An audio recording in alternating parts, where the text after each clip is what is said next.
देखते थे 2014 से पहले आए दिन भ्रष्टाचार की नई इबादत लिखी जाती थी।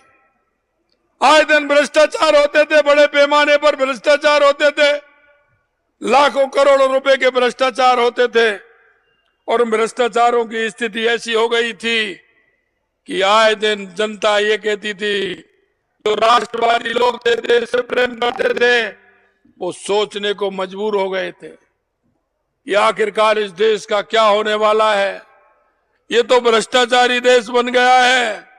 मैं आपसे कहना चाहता हूं मित्रों, भ्रष्टाचार को जन्म देने वाली ये कांग्रेस की सरकार है, कांग्रेस की सरकार है। मैं आपसे एक बात और पूछना चाहता हूं, इस देश और प्रदेश के अंदर अगर सबसे ज्यादा राज किया है तो कांग्रेस ने किया है, लेकिन आज भी 7 दशक आजादी को हो गए, 7 दशक से ज्यादा हो गए, लेकिन आज भी गांव का व्यक्ति शिक्षा, चिकित्सा, बिजली, पानी, सड़क 70 दशक बाद भी उससे दूर है, उससे दूर है। मित्रों, हम पूछना चाहते हैं कि 70 साल में सबसे ज्यादा राज करने वाली इस कांग्रेस ने देश के अंदर जाति और धर्म में बांटने के अलावा, भ्रष्टाचार के अलावा, तुष्टीकरण के अलावा इसने इस देश को कुछ नहीं दिया।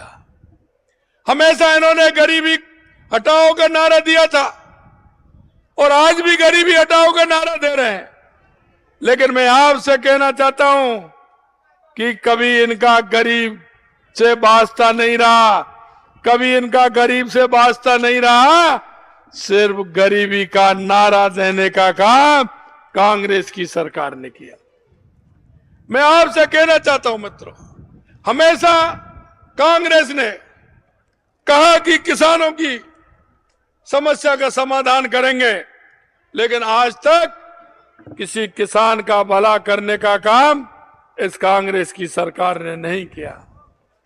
मैं आपसे निवेदन करना चाहता हूं मेरे भाई और बहनों, 2014 के बाद गरीब कल्याण से लेकर के, देश के विकास से लेकर के, देश की सीमाओं की सुरक्षा से लेकर के और दुनिया में भारत के सम्मान से लेकर के अगर कोई काम किया है तो देश के यशस्वी प्रधानमंत्री नरेंद्र मोदी जी ने किया है। मैं आपको बताना चाहता हूं, मैं आपसे कहना चाहता हूं, हमारी सरकार को अभी लगभग 4 महीने होने वाले हैं, लेकिन हम आपसे कहना चाहते हैं, हम आपके बीच में संकल्प पत्र लेकर के आए थे, हमारा घोषणा पत्र हम आपके बीच में लेकर के आए थे। हमारा घोषणा पत्र हमने 90 दिन के अंदर 45% पूरा करने का काम किया है, 45% पूरा करने का काम किया है। मैं आपसे इसलिए कहना चाहता हूं मित्रों कि इस कांग्रेस ने राजनीतिक दल और राजनेताओं को भी स्थिति ऐसी कर दी है कि जनता राजनेताओं से और राजनीतिक दलों से घृणा करने लग गई थी, घृणा करने लग गई थी, क्योंकि इनकी कथनी और करनी में अंतर था। और जिसकी कथनी में और करनी में अंतर होता है, लोग उसका विश्वास करते हैं क्या? अरे लोग उसका विश्वास करते हैं क्या? कोई विश्वास करता है क्या? मैं आपसे यही कहना चाहता हूं मित्रों, भारतीय जनता पार्टी है, हमारे देश के यशस्वी प्रधानमंत्री नरेंद्र मोदी जी हैं, वो कहते हैं वो करते हैं, और करते हैं वो ही कहते हैं, और यही नहीं गारंटी भी देते हैं। गारंटी यानी कि पूरा होने की भी गारंटी देते हैं, तो देश के यशस्वी प्रधानमंत्री नरेंद्र मोदी जी देते हैं।